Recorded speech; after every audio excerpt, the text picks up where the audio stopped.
الشیطان الرجیم بسم اللہ الرحمن الرحیم الحمد للہ الذی کان موجودا قبل حدوث الاشیاء ویبقى بعد فناء الاشیاء تفرد بالاولیت والقدم ووسم كل شيء ما عداه بالفناء والعدم كما قال عز شانه كل شيء هالك إلا وجهه وكل نفس ذائقة الموت وقال كل من عليها فان ويبقى وجه ربك ذو الجلال والإكرام۔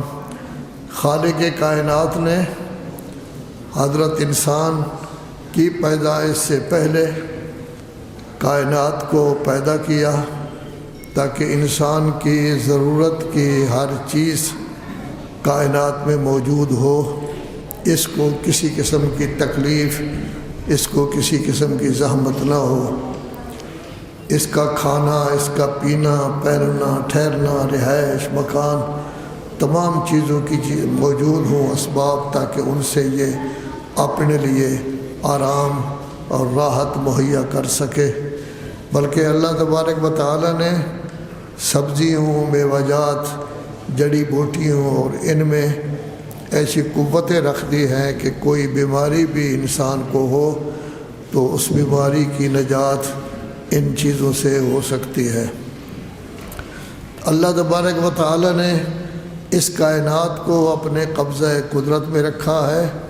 حضرت انسان کو اختیار دیا گیا ہے کہ اس میں تصرف کرے، لیکن جس وقت اللہ تبارک و تعالی نے مواخذہ کرنا ہوتا ہے تو کائنات کی بڑی سے بڑی شخصیت اس مواخذہ کے مقابلے میں نہیں آ سکتی۔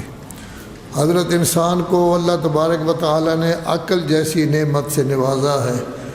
اگر انسان اپنی خواہشات کے مطابق نہ چلے، عقل کے فرمان کے مطابق عمل کرے تو اس کا ہر عمل اللہ کے حکم کے مطابق ہوگا۔ لیکن چونکہ اس میں خواہشات بھی ہیں، بعض اوقات خواہشات انسانی عقل پر غالب آ جاتی ہے اور عقل بیچارہ ہو جاتا ہے، اس کو انسان نہیں پوچھتا بلکہ خواہشات کا بندہ بن جاتا ہے، اس کے مطابق چلتا ہے۔ اگرچہ وہ سمجھتا ہے کہ یہ کام میری تباہی کا، میری توہین کا، میری ذلت کا موجب ہے، لیکن خواہشات کا غلبہ اتنا ہو جاتا ہے کہ عقل بیچارہ چیختا رہتا ہے، چلاتا رہتا ہے، پھر بھی انسان اس کی بات کو نہیں مانتا۔ تو عقل جیسی نعمت تو دی تھی، پھر بھی اللہ تبارک و تعالی نے عقل جیسی نعمت کی مدد کے لیے، اس کی اعانت کے لیے، اس کو گویا کہ صاف و شفاف کرنے کے لیے انبیاء بھیجے، اولیاء بھیجے، رسول بھیجے، امام بھیجے، تاکہ وہ اس کی تربیت کریں، اصلاح کریں۔ ہر زمانے کا اللہ کا نمائندہ اس زمانے کی تمام قوتوں سے اعلیٰ و ارفع ہوتا ہے۔ جب پہلا نمائندہ حضرت آدم تشریف لائے تو فرشتے جیسے عظیم گویا کہ شخصیتیں، وہ بھی ان کے علم کا مقابلہ نہ کر سکیں۔ ان کا علم فرشتوں سے زیادہ تھا اور فرشتوں کو ان کے سامنے جھکنا پڑا۔ انبیاء آتے رہے، نوح آئے، جس جگہ عراق کی سرزمین جس کو کوفہ آپ کہتے ہیں، اس جگہ وہ رہ رہے تھے تو پانی کی کمی تھی، لوگ پریشان ہوتے تھے، لیکن ان کو حکم ہوا، انہوں نے ایک کشتی بنائی، لوگ آ کے مذاق اڑاتے تھے، پانی پینے کے لیے نہیں ملتا، آپ کشتیاں بنا رہے ہیں۔ لیکن کیا ہوا کہ اللہ تبارک و تعالیٰ کی طاقت و قدرت سے پانی جتنا اونچا زمین پر تھا اتنا ہی اونچا پہاڑ پر بھی نظر آتا تھا۔ ان کا بیٹا بھی وہیں غرق ہو گیا۔ ابراہیم کو اللہ تبارک و تعالیٰ نے بڑی عظمت دی، نری ابراہیم ملکوت السماوات والارض، ہم نے آسمان و زمین کے ملکوت حضرت ابراہیم کو دکھائے اور ابراہیم اللہ کے خلیل بنے۔ داؤد کو اللہ تبارک و تعالی نے اور سلمان کو اتنی قوت دی کہ ہوا کے دوش پر سوار ہو کر جہاز کے بنا کے ان کو وہ چلا کرتے تھے۔ جن ان کے تابع، چرند ان کے تابع، پرند ان کے تابع، سب ان کی باتوں کو مانتے تھے، سب کی زبانوں کو وہ جانتے تھے۔ منطق الطیر، ہم نے ان پرندوں کی آوازیں بھی انہیں سمجھا دی ہیں۔ موسیٰ آئے، بڑے دھڑلے والے نبی تھے، دبدبے والے نبی تھے، کلیم اللہ کا لقب ان کو ملا، اللہ سے براہ راست بات چیت کیا کرتے تھے۔ عیسیٰ آئے، وہ روح اللہ بھی بن گئے، کلمت اللہ بھی بن گئے، بہت بڑی عظمت کے وہ مالک تھے۔ آخری نبی خاتم الانبیاء حضرت محمد مصطفیٰ صلی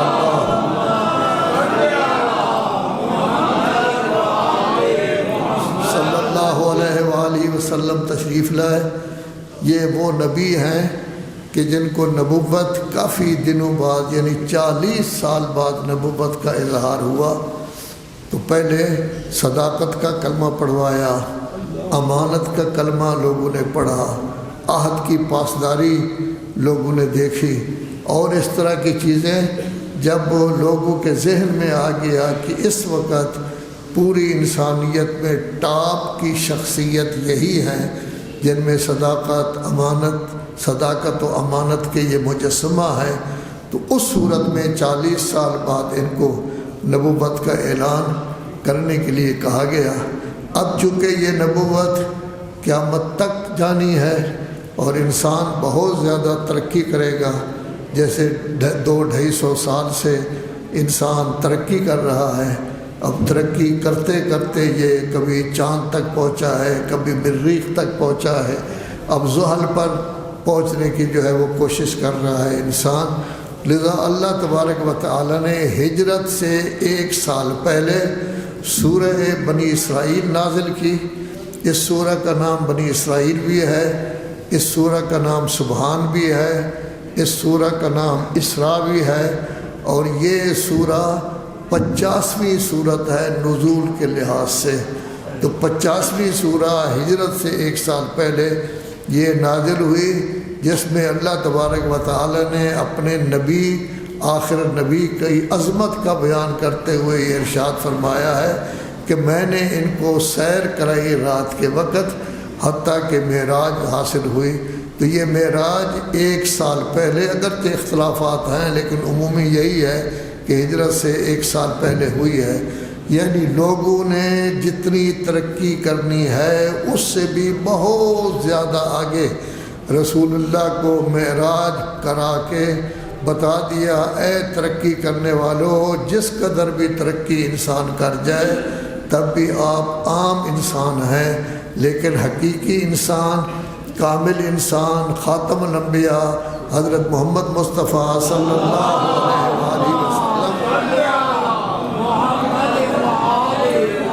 اس نے صرف آواز کی رفتار جس قدر نہیں، اتنی ہی نہیں بلکہ اس سے بھی زیادہ رفتار سے وہ یہاں سے گئے، معراج تک پہنچے، سدرۃ المنتہا تک پہنچے، اور بہت کم وقت صرف ہوا تاکہ لوگوں کو پتہ چل جائے کہ ہم جتنی ترقی بھی کریں ہم ان کی خاک پا تک نہیں پہنچ سکتے۔ اس سورہ کو بنی اسرائیل کہا گیا ہے، چونکہ آپ دیکھیں گے کہ اول سورہ میں بنی اسرائیل کا ذکر ہے، آخر سورہ میں بھی کافی چیزیں بنی اسرائیل کے بارے میں ذکر کی گئی ہے۔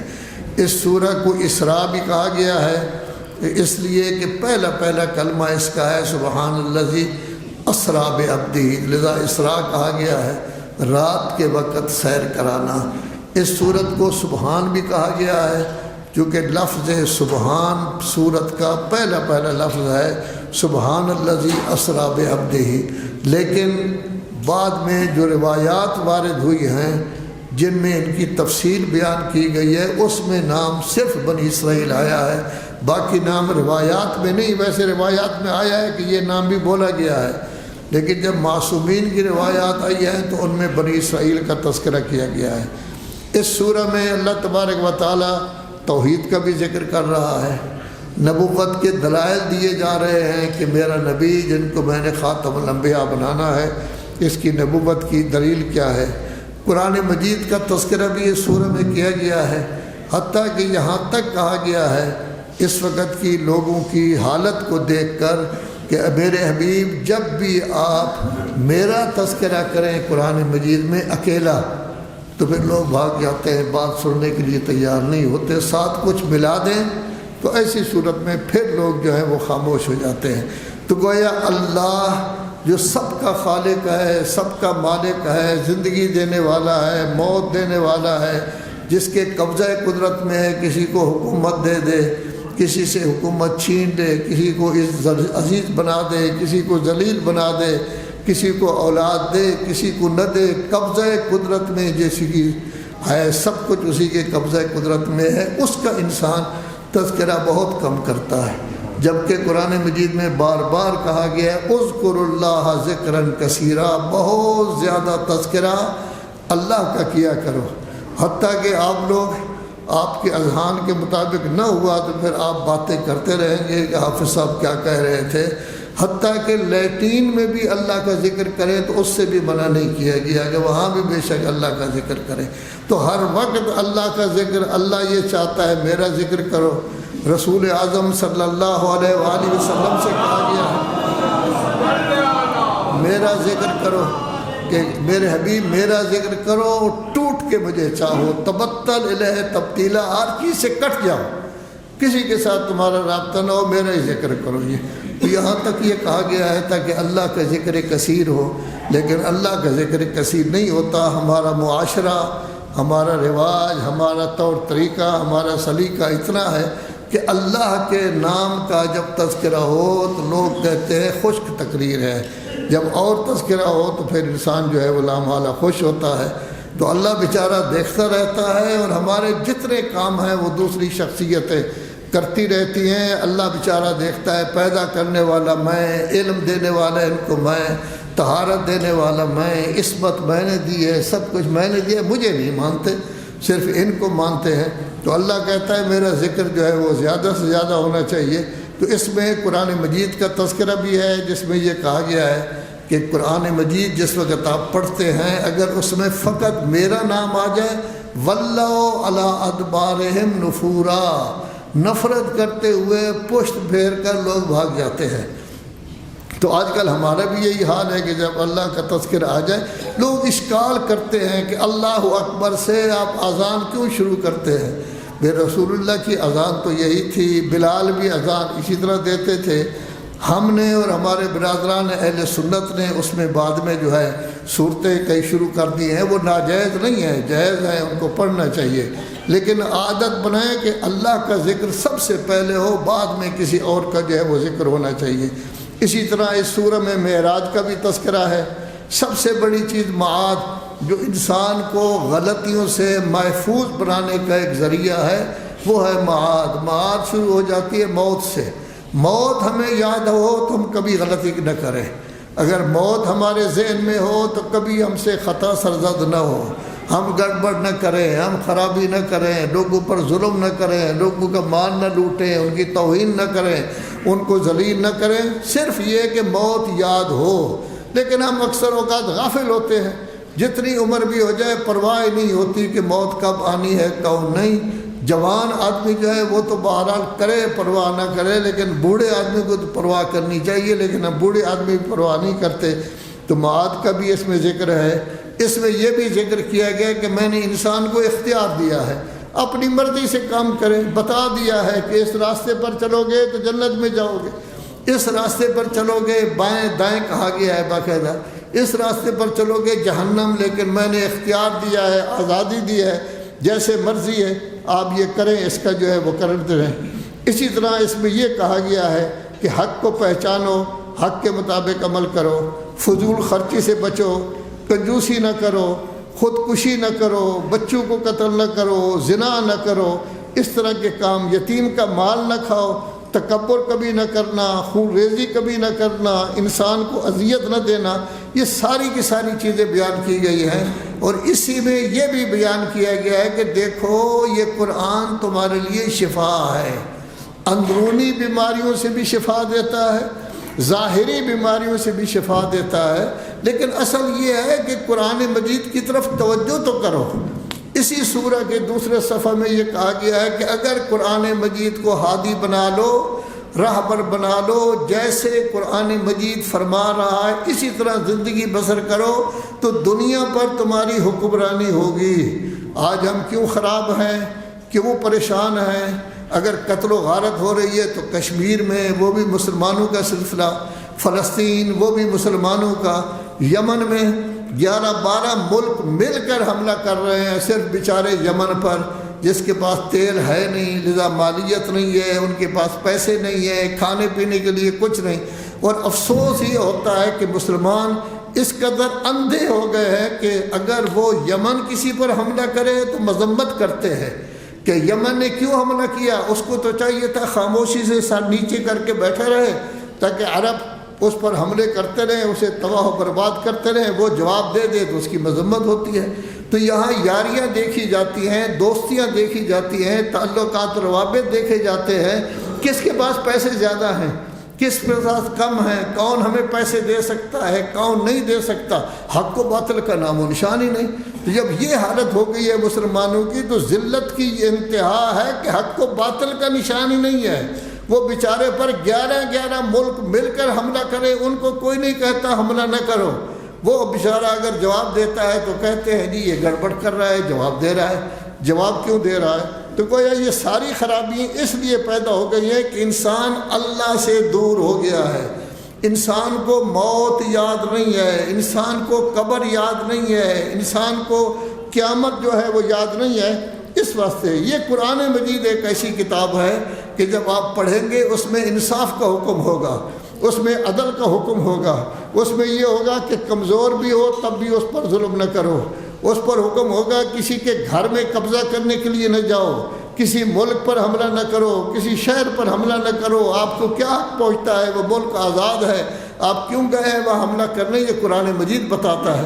لیکن حالت یہ ہے ہماری کہ کروڑوں انسان قرآن مجید پڑھتے ہیں لیکن فائدہ نہیں اٹھاتے۔ کیوں؟ ہم مسلمانوں نے یہ طے کر لیا ہے کہ قرآن مجید صرف پڑھنا ہے، تجوید کے ساتھ پڑھنا ہے، قرأت کے ساتھ پڑھنا ہے، خوبصورت آواز میں پڑھنا ہے جس کو لوگ پسند کریں، آواز میں پڑھنا ہے، اور سریں لگا کر ہم نے پڑھنا ہے تو اللہ کے لوگ ماشاء اللہ جزاک اللہ کہیں، لیکن ترجمہ نہیں کرنا، قرآن مجید کا یہ بتانا نہیں قرآن کہہ کیا رہا ہے، قرآن ہم سے کیا چاہتا ہے، قرآن مجید کا تقاضا ہم سے کیا ہے، ہم نے کیا کرنا ہے۔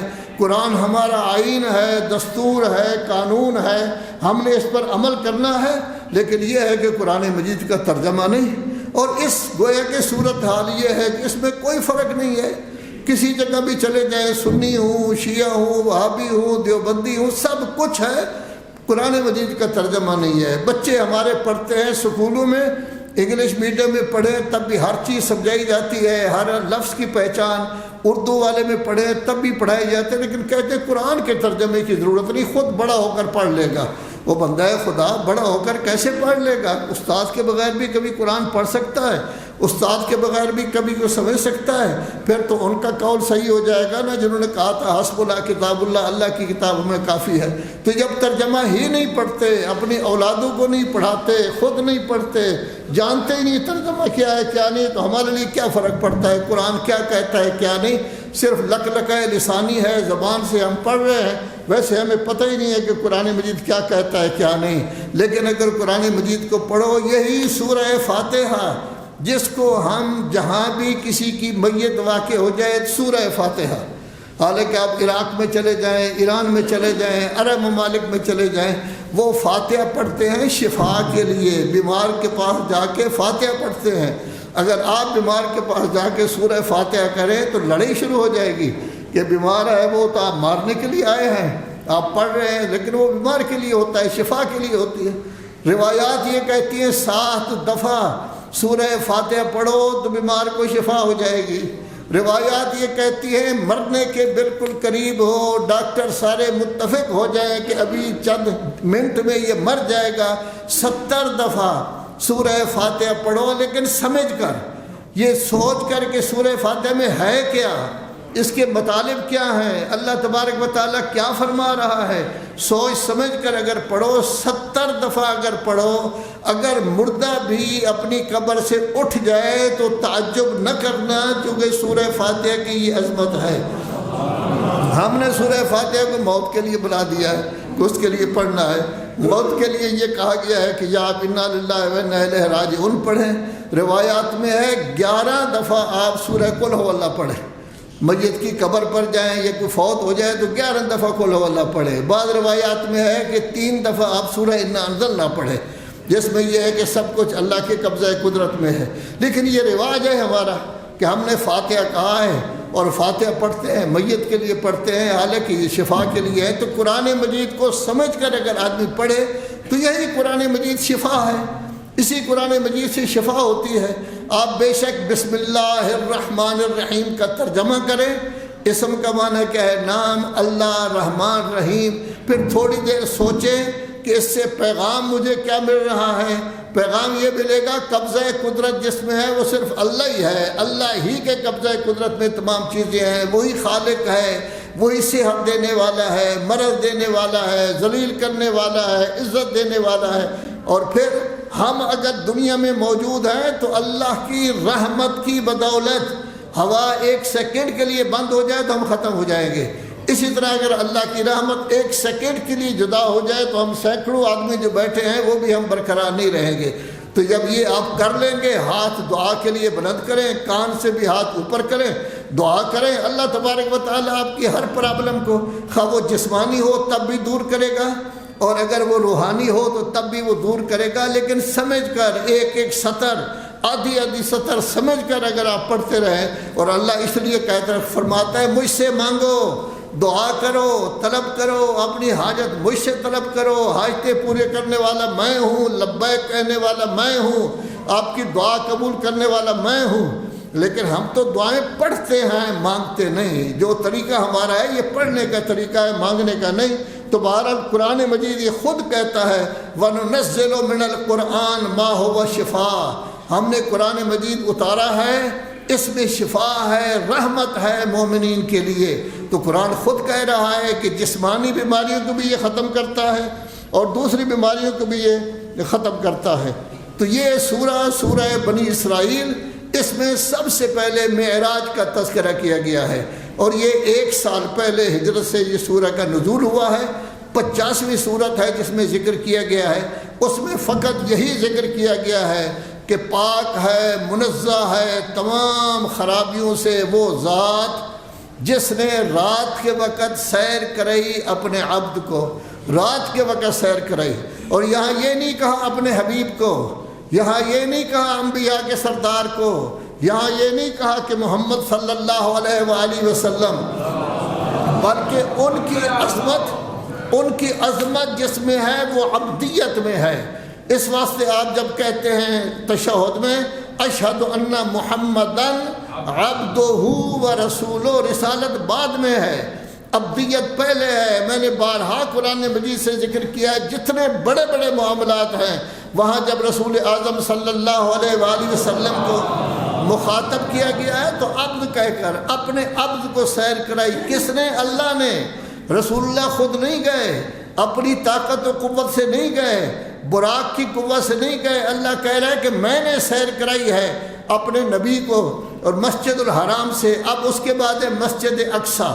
مسجد اقصیٰ کا نام و نشان نہیں تھا، مسجد اقصیٰ کا تصور ہی نہیں تھا، نہ بنی اسرائیل کے زمانے میں مسجد اقصیٰ تھی، نہ یہ بعد میں مسلمانوں کی حکومت ہے اس وقت مسجد اقصیٰ تھی۔ یہ مسجد بنائی گئی ہے، قرآن مجید میں مسجد اقصیٰ آیا ہے۔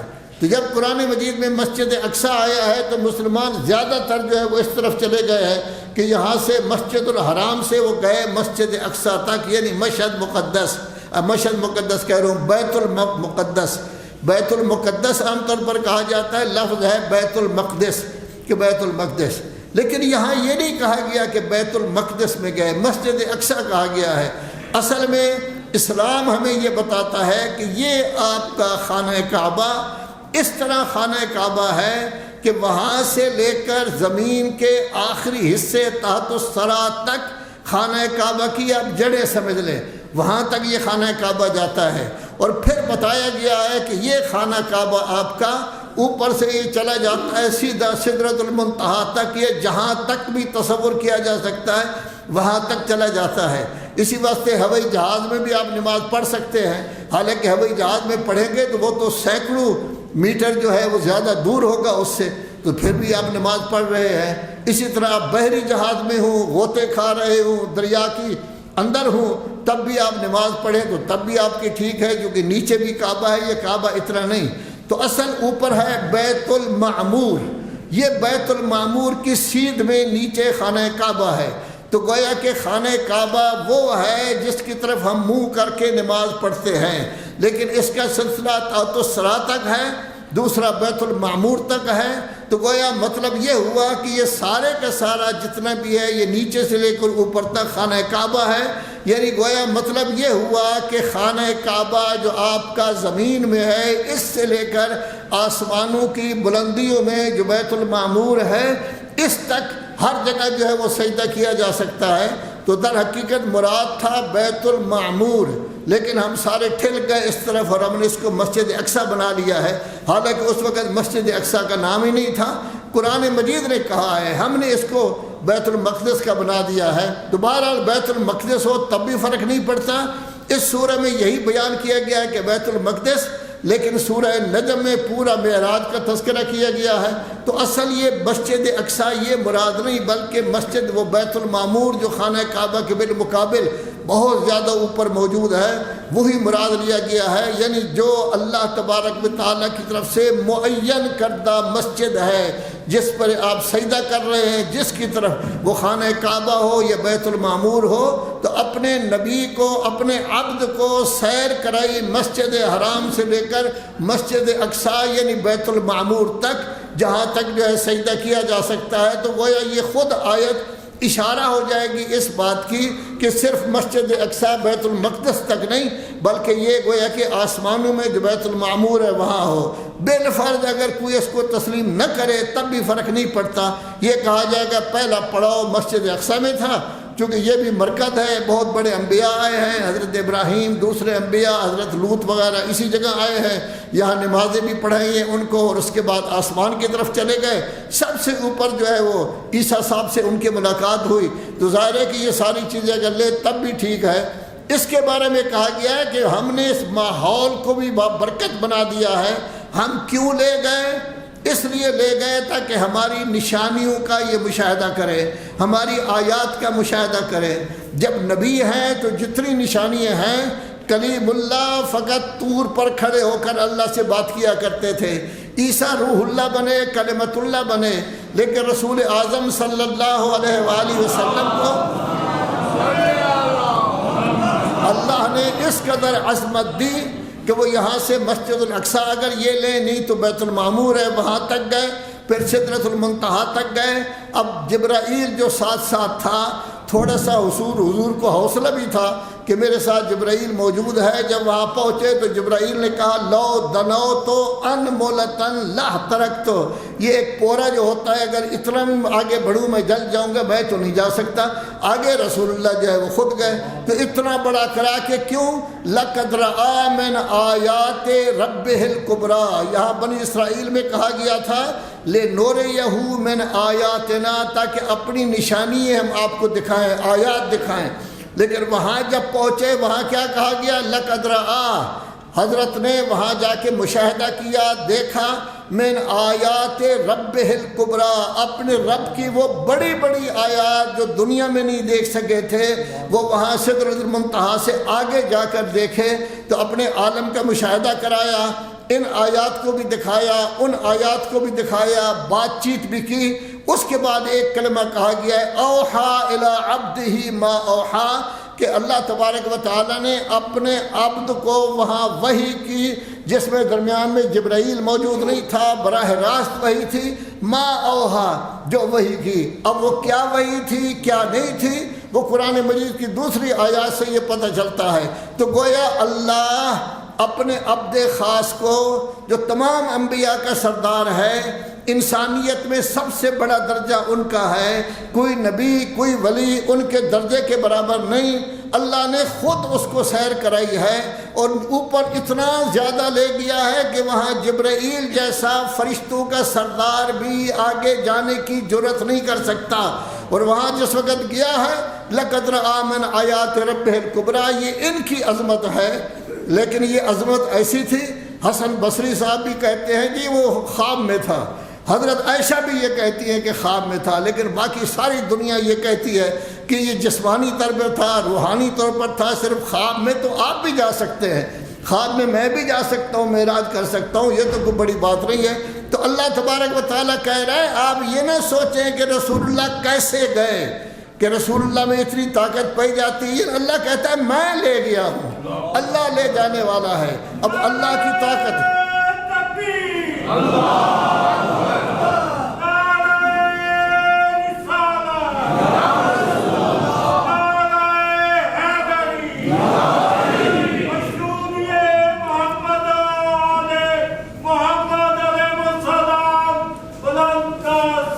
اللہم صلی ان احسن الحدیث وابلغ الموعظۃ کتاب اللہ۔ اعوذ باللہ من الشیطان الرجیم، بسم اللہ الرحمن الرحیم، والعصر ان الانسان لفی خسر۔